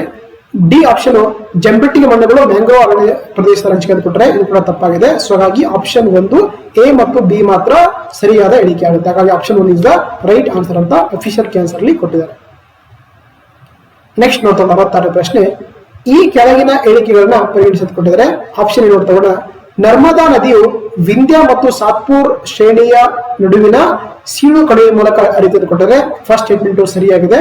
ಭರತ್ಪುಜ ಕೇರಳದ ಅತ್ಯಂತ ಉದ್ದವಾದ ನದಿ ಅಂತ ಕೊಟ್ಟಿದ್ದಾರೆ. ಎಸ್, ಇದು ಸರಿಯಾಗಿದೆ. ಮಹಾನದಿಯು ಅರಬ್ಬಿ ಸಮುದ್ರದಲ್ಲಿ ಅದರ ನೀರನ್ನ ಹರಿದು ಬಿಡುತ್ತೆ ಕೊಟ್ಟಿದ್ರೆ ಅಲ್ಲ. ಏನ್ ಮಹಾನದಿ ಇದೆಯಲ್ಲ ಇದು ಮಾಡುತ್ತೆ, ಸೊ ಬಂಗಾಳ ಕೊಲ್ಲಿಗೆ ತನ್ನ ನೀರನ್ನ ಸೇರಿಸುತ್ತೆ. ಸೊ ಸಿ ಸ್ಟೇಟ್ಮೆಂಟ್ ತಪ್ಪಾಗಿದೆ. ಚೀನಾ ಸಿಂಧು ನದಿಯ ದೊಡ್ಡ ಉಪನದಿ ಕೊಟ್ಟಿದ್ರೆ ಇದು ಕೂಡ ಸರಿಯಾಗುತ್ತೆ. ಸೊ ಹಾಗಾಗಿ ಇಲ್ಲಿ ನಮಗೆ ಆಪ್ಷನ್ 2 ಎ, ಬಿ ಮತ್ತು ಡಿ ಮಾತ್ರ ಸರಿಯಾಗಿದೆ. ಹಾಗಾಗಿ option 2 is the right answer ಅಂತ ಕೊಟ್ಟಿದ್ದಾರೆ.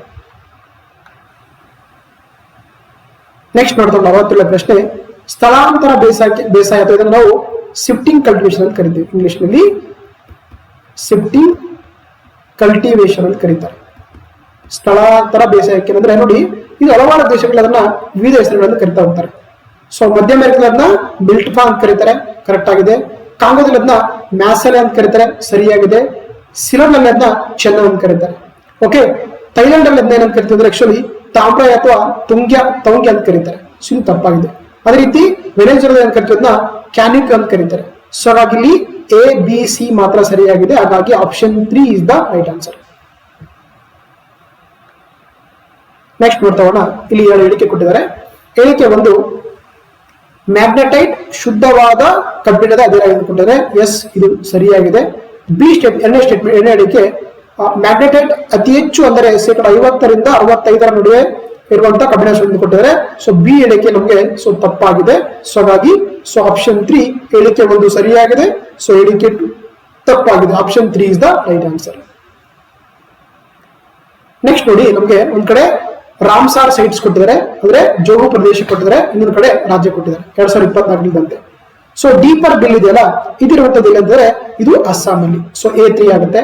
ಅದೇ ರೀತಿ ಕಬರ್ತಲ್ ರಾಮ್ಸಾರ್ ಸೈಟ್ ಇದೆಯಲ್ಲ, ಇದಿರಂತಂದ್ರೆ ಇದಿರುವಂತದ್ದು ಸೊ ಬಿಹಾರ್ ರಾಜ್ಯದಲ್ಲಿ. ಸೊ B1 ಆಗುತ್ತೆ. ಅದೇ ರೀತಿ ಸಿರ್ಪುರ್ ರಾಮ್ಸಾರ್ ಸೈಟ್ ಇದೆಯಲ್ಲ, ಇದಿರುವಂತದ್ದು ಅಂತಂದ್ರೆ ಸೊ ಮಧ್ಯಪ್ರದೇಶದಲ್ಲಿ. ಅದೇ ರೀತಿ ಪಾಲ್ ರಾಮ್ಸಾರ್ ಸೈಟ್ ಇರುವಂತದ್ದು ಸೊ ಅಸ್ಸಾಂ ಅಲ್ಲಿ. So option 4 A3, B1, C4, D2 ಆಗುತ್ತೆ. ಓಕೆನಾ? ನೋಡಿ, ನಮ್ಮ ರಾಜ್ಯದಲ್ಲಿ ಬಂದಾಗ ಕೂಡ ಆಕ್ಚುಲಿ ನಮ್ಮ ರಾಜ್ಯದಲ್ಲಿ ಕೂಡ ಏನಂತಂದ್ರೆ 4 ರಾಮ್ಸಾರ್ ತಾಣಗಳಿವೆ. ಹೌದಾ? ಯಾವ್ದಾವ್ದು? 1 ರಂಗನತಿಟ್ಟು ಇದೆ, 2ನೇದ್ದು ಅಘನಾಸಿನಿ ಇದೆ, 3ನೇದ್ದು ಮಾಗಡಿ ಕೆರೆ ಇದೆ, 4ನೇದ್ದು ಅಂಕ ಸಮುದ್ರ ಇದೆ. ಸೊ ಗೊತ್ತು. ಹಾಗಾಗಿ ಪ್ರಸ್ತುತವಾಗಿ ನಮ್ಮ ರಾಜ್ಯದಲ್ಲಿ 4 ತಾಣಗಳನ್ನ, ಜೋಗು ಪ್ರದೇಶಗಳನ್ನ ರಾಮ್ಸಾರ್ ಸೈಟ್ ಅಂತ ಘೋಷಣೆ ಮಾಡಿದ್ದಾರೆ. ರಂಗನತಿಟ್ಟು, ಅಘನಾಸಿನಿ, ಮಾಗಡಿ ಕೆರೆ, ಅಂಕ ಸಮುದ್ರ ಅಂತ ಕರಿತೀವಿ. ಓಕೆನಾ? Yes, option 4 is the right answer. Next ನೋಡ್ತಾ 40ನೇ ಪ್ರಶ್ನೆ, ಭಾರತ ಹುಲಿ ಸಂರಕ್ಷಿತ ವಲಯಗಳ ಬಗ್ಗೆ ಜನವರಿ 2024 ಕೆಳಗಿನ ಯಾವ ಹೇಳಿಕೆಗಳು ಸರಿಯಾಗಿ ಅಂತ ಕೊಟ್ಟಿದ್ದಾರೆ. ನೋಡ್ತಾ ಹೇಳಿಕೆ 1, ಅರುಣಾಚಲ್ ಪ್ರದೇಶದ ಲೋಹಿತ್ ಜಿಲ್ಲೆಯ ಆಗ್ನೇಯ ಭಾಗದಲ್ಲಿ ಕಾಂಬ್ಲಂಗ್ ಹುಲಿ ಸಂರಕ್ಷಿತ ವಲಯಗಳು ಬರ್ತದೆ ಕೊಟ್ಟಿದ್ದಾರೆ. ಎಸ್, ಇದು ಸರಿಯಾಗಿದೆ. ಹೇಳಿಕೆ 2, ಅರುಣಾಚಲ್ ಪ್ರದೇಶದ ಚಾಂಗ್ಲಾಂಗ್ ಜಿಲ್ಲೆಯಲ್ಲಿ ನಾಂಪದ ಹುಲಿ ಸಂರಕ್ಷಿತ ವಲಯವಿದ್ದು ಇದರ ಆಗ್ನೇಯ ಭಾಗವನ್ನ ಮಯನ್ಮಾರ್ ಸುತ್ತುವರಿದು ಕೊಟ್ಟಿದ್ದಾರೆ. ಇದು ಕೂಡ ಸರಿಯಾಗಿದೆ.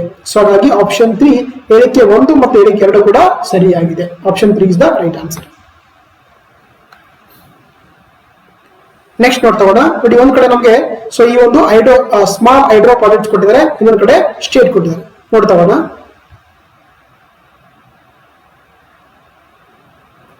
ಸೊ ಈ ತಕ್ಸಂಗ್ ಚೂ ಅನ್ನಂತ ಏನೊಂದು ಹೈಡ್ರೋ ಪ್ರಾಜೆಕ್ಟ್ ಇದೆಯಲ್ಲ, ಇದಿರೋದಿಲ್ಲ ಇದಿರೋದು ಅರುಣಾಚಲ್ ಪ್ರದೇಶದಲ್ಲಿ. ಅದೇ ರೀತಿ ರಿಯಾಂಟೋ ಇದೆಯಲ್ಲ, ಇದು ಕಂಡು ಬರೋದೇನಂದ್ರೆ ಮೇಘಾಲಯದಲ್ಲಿ. ಅದೇ ರೀತಿ ಕಾರ್ಬನ್ ಹೈಡ್ರೋ ಪ್ರಾಜೆಕ್ಟ್ ಇದೆಯಲ್ಲ, ಇದು ಕಂಡು ಬರೋದೇನಂದ್ರೆ ಸೊ ಮಿಜೋರಾಂ ಅಲ್ಲಿ. ಅದೇ ರೀತಿ ದೂಯಿ ಲೂಮ್ ರಾಯ್ ಇದೆಯಲ್ಲ, ಇದು ಕಂಡು ಬರೋದು ಸೊ ಇಲ್ಲ ಅಂತಂದ್ರೆ ಸೊ ನಾಗಾಲ್ಯಾಂಡ್ ಅಲ್ಲಿ. ಸೊ ಹಾಗಾಗಿ option 3 A5, B3, C4, D2 ಆಗುತ್ತೆ. ಹಾಗಾಗಿ option 3 is the right answer ಅಂತ ಕೊಟ್ಟಿದ್ದಾರೆ. ಓಕೆ, ಸೊ ಅರಲ್ ಸಮುದ್ರ ಅಥವಾ ಎರಲ್ ಸಿ ಅಂತ ಕರಿತೀವಲ್ಲ, ಎರಲ್ ಸಿ ಅಥವಾ ಅರಲ್ ಸಮುದ್ರ ಅಂದ್ರೆ ಇದು ಕಂಡು ಬರುತ್ತದೆ ಕಜಕಿಸ್ತಾನ್ ಮತ್ತೆ ಉಜ್ಬೇಕಿಸ್ತಾನ್ ದೇಶಗಳ ಮಧ್ಯೆ. ಸೊ ಹಾಗಾಗಿ option 1 is the right answer ಅಂತ ಕೊಟ್ಟಿದ್ದಾರೆ. ನೆಕ್ಸ್ಟ್ ನೋಡ್ತಾ ನೋಡಿ, ಒಂದ್ ಕಡೆ ನಮಗೆ ಪರ್ವತ ಶ್ರೇಣಿ ಅಥವಾ ಮೌಂಟೇನ್ ರೇಂಜಸ್ ಕೊಟ್ಟಿದ್ದಾರೆ, ಇನ್ನೊಂದು ಕಡೆ ಅವುಗಳಿರುವಂತಹ ದೇಶ ಕೊಟ್ಟಿದ್ದಾರೆ. ಸೊ ನೋಡ್ತಾ ನೋಡಿ, ಅಟ್ಲಾಸ್ ಪರ್ವತ ಇದೆಯಲ್ಲ, ಇದಿರುವಂತದ್ದು ಸೊ ಮೊರಾಕೋ, ಅಲ್ಜೀರಿಯಾ ಮತ್ತು ಟುನೇಷಿಯಾಗಳಲ್ಲಿ ಇರುವಂತದ್ದು. ಹಾಗಾಗಿ A2 ಆಗುತ್ತೆ. ಅದೇ ರೀತಿ ಸೊ ಟಾರಸ್ ಪರ್ವತ ಅಥವಾ ಮೌಂಟೇನ್ ಇದೆಯಲ್ಲ, ಇದು ಕಂಡು ಬರೋದಂದ್ರೆ ಆಸ್ಟ್ರೇಲಿಯಾದಲ್ಲಿದೆ. ಅದೇ ರೀತಿ ಬ್ರೂಕ್ಸ್ ರೇಂಜ್ ಅಥವಾ ಬ್ರೂಕ್ಸ್ ಶ್ರೇಣಿ ಇದೆಯಲ್ಲ, ಇದು ಕಂಡು ಬರೋದು ಅಮೆರಿಕಾದಲ್ಲಿ. ಸೊ ಅದೇ ರೀತಿ ಮ್ಯಾಕ್ಡೊನಾಲ್ಡ್ ಶ್ರೇಣಿ ಇದೆಯಲ್ಲ, ಇದು ಕಂಡು ಬರೋದು ಟರ್ಕಿಯಲ್ಲಿ. ಸೊ ಹಾಗಾಗಿ option 2 A2, B3, C4, D1 ಆಗಿದೆ. ಹಾಗಾಗಿ option 2 is the right answer. Option 2 is the right answer. Yes. Next ನೋಡ್ತಾ ಹೋಗೋಣ, ಮೆಂಟಲ್ ಕ್ವಶನ್ಸ್ ಇದೆ. 74 ಪ್ರಶ್ನೆ ಆಪ್ಷನ್ 1 2 ಸರಿ ಅಂತ ಕೊಟ್ಟಿದ್ದಾರೆ, 208. 75 ಪ್ರಶ್ನೆ ಕೂಡ ಮೆಂಟಲ್ ಕ್ವಶನ್ಸ್ ಇದೆ. ಆಪ್ಷನ್ 3 1161 ಅಂತ ಕೊಟ್ಟಿದ್ದಾರೆ. ನೆಕ್ಸ್ಟ್ 76 ಪ್ರಶ್ನೆ ಕೂಡ ಏನಂತಂದ್ರೆ ಮೆಂಟಲ್ ಕ್ವಶನ್ಸ್ ಇದೆ. ಸೊ 35 ಅಂತ ಕೊಟ್ಟಿದ್ದಾರೆ. Option 1 is the right answer ಅಂತ ಕೊಟ್ಟಿದ್ದಾರೆ. 77 ಪ್ರಶ್ನೆಗೆ ಆಕ್ಚುಲಿ ನಮಗೆ ಗ್ರೇಸ್ ಕೊಟ್ಟಿದ್ದಾರೆ. ಇದಕ್ಕೆ ಯಾವುದು ಕೂಡ ಕೊಟ್ಟಂತ ಸರಿ ಉತ್ತರ ಸರಿಯಾಗಿಲ್ಲ ಅಂತ ಕಾರಣಕ್ಕಾಗಿ ಸೊ ಗ್ರೇಸ್ ಕೊಟ್ಟಿದ್ದಾರೆ. 78 ಪ್ರಶ್ನೆ ಕೂಡ ಅಗೇನ್ ಮೆಂಟಲ್ ಕ್ವಶನ್ಸ್ ಇದೆ.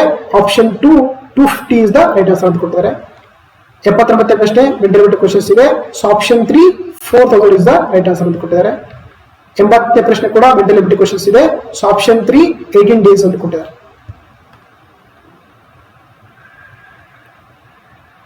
ನೆಕ್ಸ್ಟ್ ನೋಡ್ತಾ ಹೋಗೋಣ, 81ನೇ ಪ್ರಶ್ನೆ ಕೆಳಗಿನ ಹೇಳಿಕೆಗಳನ್ನ ಗಮನಿಸಿ ಅಂತ ಕೊಟ್ಟಿದ್ದಾರೆ. ಇಲ್ಲಿ ನಮಗೆ ಒಂದ್ ಕಡೆ ಪ್ರತಿಪಾದನೆ ಕೊಟ್ಟಿದ್ದಾರೆ, ಒಂದ್ ಕಡೆ ಕಾರಣ ಕೊಟ್ಟಿದ್ದಾರೆ. ನೋಡ್ತಾ ಹೋಗೋಣ. ಸೊ ಪ್ರತಿಪಾದನೆ ಅಥವಾ ಅಸರ್ಷನ್ ಅಂತ ಕರಿತೀವಿ ನಾವು.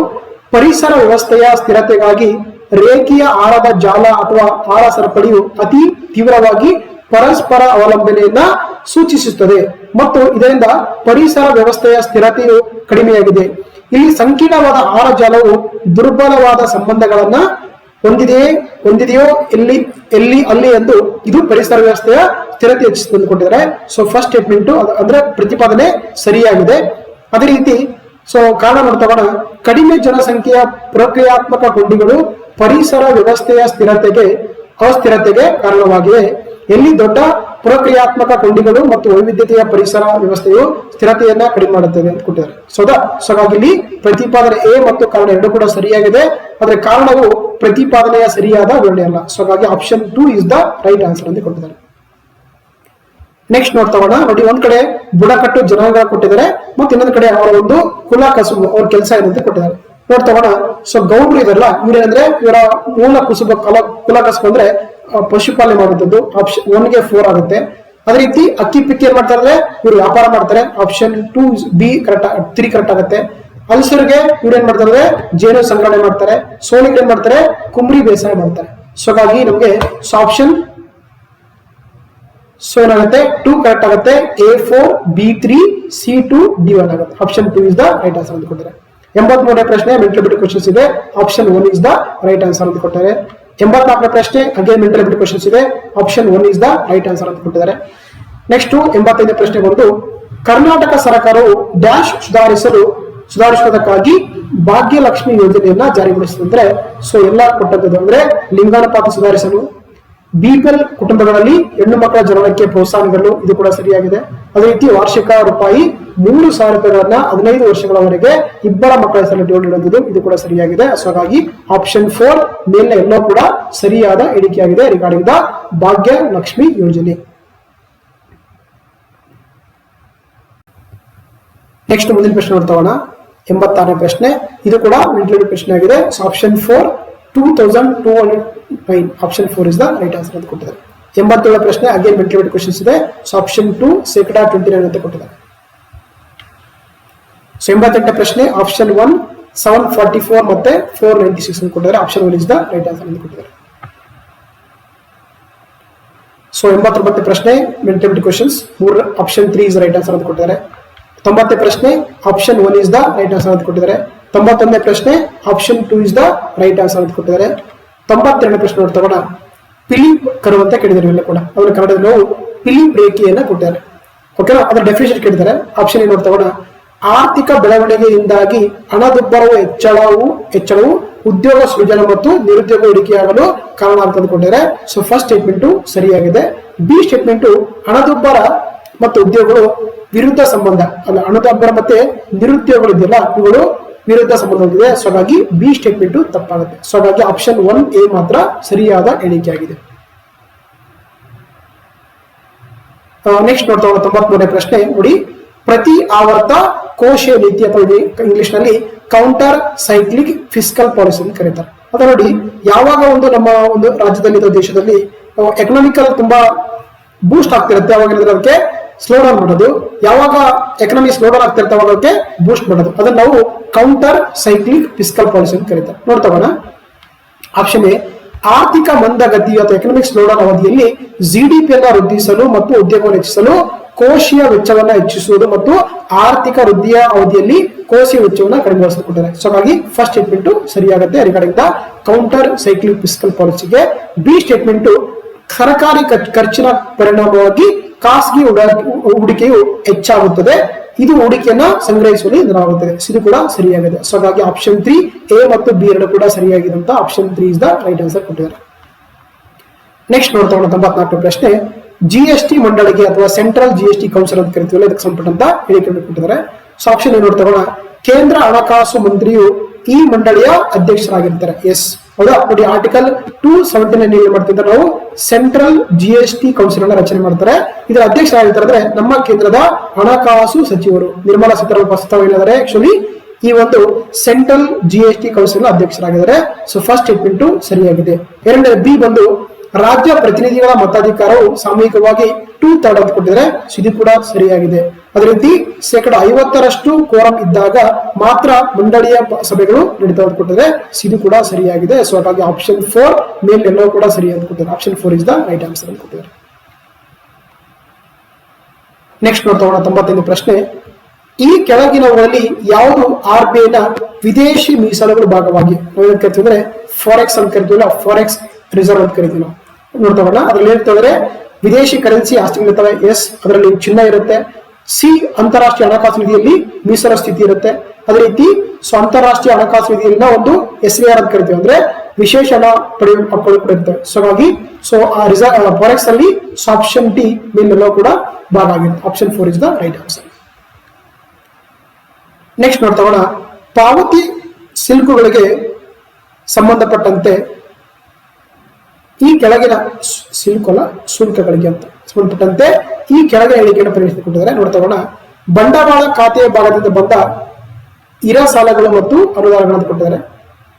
ಎರಡನೇದು ಬಿ ಸ್ಟೇಟ್ಮೆಂಟ್ 2001ರಿಂದ 2004 ಭಾರತವು ಚಾಲ್ತಿ ಖಾತೆ ಅಧಿಕ್ಯವನ್ನ ಹೊಂದಿದ್ದು ಕೊಟ್ಟಿದ್ದಾರೆ. ಸೊ ಇದು ತಪ್ಪಾಗುತ್ತೆ, ಇದು ಸರಿಯಾಗುತ್ತೆ. ಸೊ ಎ ತಪ್ಪಾಗುತ್ತೆ. ಅದೇ ರೀತಿ 2020-21 ಸಾಲಿನಲ್ಲಿ ಭಾರತವು ಇತಿಹಾಸದಲ್ಲೇ ಮೊದಲ ಬಾರಿಗೆ ಚಾಲ್ತಿ ಖಾತೆ ಅತ್ಯಧಿಕ ಸಾಕ್ಷಿ ಅಂತ ಕೊಟ್ಟಿದ್ದಾರೆ. ಇದು ಕೂಡ ತಪ್ಪಾಗುತ್ತೆ. ಸೊ ಆಪ್ಷನ್ ಡಿ FDIಗಳಂತ ಹೂಡಿಕೆಗಳು ಬಂಡವಾಳ ಖಾತೆ ಭಾಗ ಅಂತ ಕೊಟ್ಟಿದ್ದಾರೆ.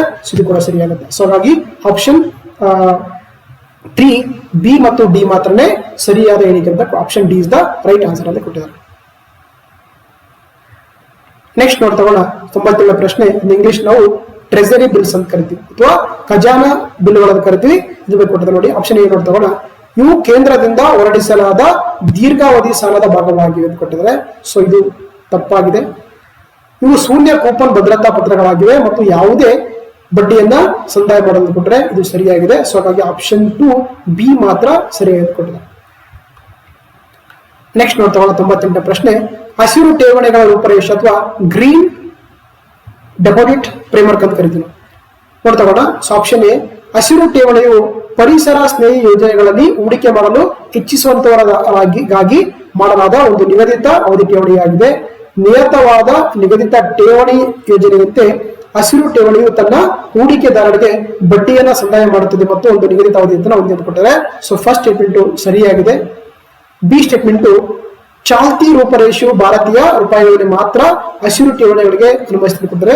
ಇದು ಕೂಡ ಸರಿಯಾಗಿದೆ ಅಂತ ಕೊಟ್ಟಿದ್ದಾರೆ. ಹಾಗಾಗಿ ಆಪ್ಷನ್ 3 ಎ ಮತ್ತು ಬಿ ಎರಡು ಕೂಡ option 3 is the right answer ಅಂತ ಕೊಟ್ಟಿದ್ದಾರೆ.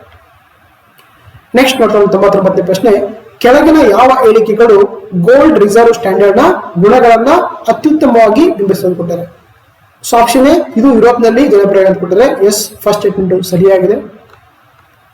ಎರಡನೇ ಸ್ಟೇಟ್ಮೆಂಟ್ ಇದು ದೀರ್ಘವಾಗಿ ಮುಂದಿರೋದನ್ನು ಕೊಟ್ಟರೆ ಇದು ಕೂಡ ಸರಿಯಾಗಿದೆ. ಸಿ ಸ್ಟೇಟ್ಮೆಂಟ್ ಇದು ಸ್ಟ್ಯಾಂಡರ್ಡ್ನ ಉದ್ದೇಶ ವಿನಿಮಯ ದರಗಳನ್ನ ಸ್ಥಿರತೆಯನ್ನ ಖಚಿತಪಡಿಸಿಕೊಂಡ್ರೆ ಇದು ಕೂಡ ಸರಿಯಾಗಿದೆ. ಸೊ ಆಪ್ಷನ್ ಡಿ ತಪ್ಪಾಗಿದೆ. ಸೊ ಹಾಗಾಗಿ ಇಲ್ಲಿ ಸರಿ ಒಂದು ಆಪ್ಷನ್ 3 ಎ ಬಿ ಮತ್ತು ಸಿ ಮಾತ್ರ ಸರಿಯಾಗಿದೆ. ಹಾಗಾಗಿ option 3 is the right answer. Okay, ಇನ್ನು ಕೊನೆಯ ಪ್ರಶ್ನೆ ನೋಡ್ತಾ ನೋಡಿದ ಪ್ರಶ್ನೆ, ಕ್ರೆಡಿಟ್ ಡಿಫಾಲ್ಟ್ ಸ್ವಾಪ್ ಗೆ ಅಥವಾ CDS ಗೆ ಸಂಬಂಧಪಟ್ಟಂತೆ ಕೆಳಗಿನ ಯಾವ ಹೇಳಿಕೆಗಳು ಸರಿಯಾಗಿ ಇಟ್ಕೊಂಡಿದ್ದಾರೆ ನೋಡ್ತಾ ಸೊ ಇಲ್ಲಿ ನಮಗೆ ಎ ಮತ್ತು ಎ ತಪ್ಪಾಗಿದೆ, ಬಿ ತಪ್ಪಾಗಿದೆ, ಸಿ ಮತ್ತು ಡಿ ಮಾತ್ರ ಸರಿಯಾಗಿದೆ. ಅರ್ಹ ಭಾಗಿದಾರರು ಎಂದರೆ ವಾಣಿಜ್ಯ ಬ್ಯಾಂಕ್ಗಳು, ಪ್ರಾಥಮಿಕ ವ್ಯವಹಾರಿಗಳು, NBFCಗಳು, ವಿಮಾ ಕಂಪನಿಗಳು MF ಗಳನ್ನು ಕೊಟ್ಟರೆ ಇದು ಕರೆಕ್ಟ್ ಆಗುತ್ತೆ. ಅದೇ ರೀತಿ CDS ಅನ್ನೋದು ಸಾಲ ಉತ್ಪನ್ನವಾಗಿದ್ದು ಅದನ್ನು ಸಾಲ ಅಪಾಯ ಸಂಭವವನ್ನು ವರ್ಗಾಯಿಸಲು ಬಳಸಲ್ಪಟ್ಟಿದ್ದಾರೆ. ಸೊ ಹಾಗಾಗಿ ಸರಿಯಾದ ಒಂದು ಆಪ್ಷನ್ 3 C ಮತ್ತು D ಮಾತ್ರ ಸರಿಯಾಗಿದೆ, A ಮತ್ತು B ತಪ್ಪಾಗಿದೆ. ಸೊ ಹಾಗಾಗಿ option 3 is the right answer ಅಂತ ಕೊಟ್ಟಿದ್ದಾರೆ. ಓಕೆ, ಸೊ ಹಾಗಾಗಿ ಇದಿಷ್ಟು ಆಗಿತ್ತು KPSC group B backward classes ನ ಒಂದು ಹೈದರಾಬಾದ್ ಕರ್ನಾಟಕದ ಜನರಲ್ ಪೇಪರ್ ಅಂತ. ಓಕೆ, ಸೊ ಈ ಒಂದು ಕ್ಲಾಸ್ ನಿಮ್ಗೆ ಇಷ್ಟವಾಗಿದ್ರೆ ದಯವಿಟ್ಟು ನನ್ನ ಚಾನಲ್ ಸಬ್ಸ್ಕ್ರೈಬ್ ಮಾಡಿ, ನಿಮ್ ಫ್ರೆಂಡ್ಸ್ಗೆ ಶೇರ್ ಮಾಡಿ, ಏನೇ ಡೌಟ್ಸ್ ಇದ್ರೂ ಕೂಡ ಕಾಮೆಂಟ್ ಬಾಕ್ಸ್ ಅಲ್ಲಿ ಕಾಮೆಂಟ್ ಮಾಡಿ. ಮತ್ತೆ ಮುಂದಿನ ಕ್ಲಾಸಸ್ ಸಿಗ್ತಾವಲ್ಲ. Thank you.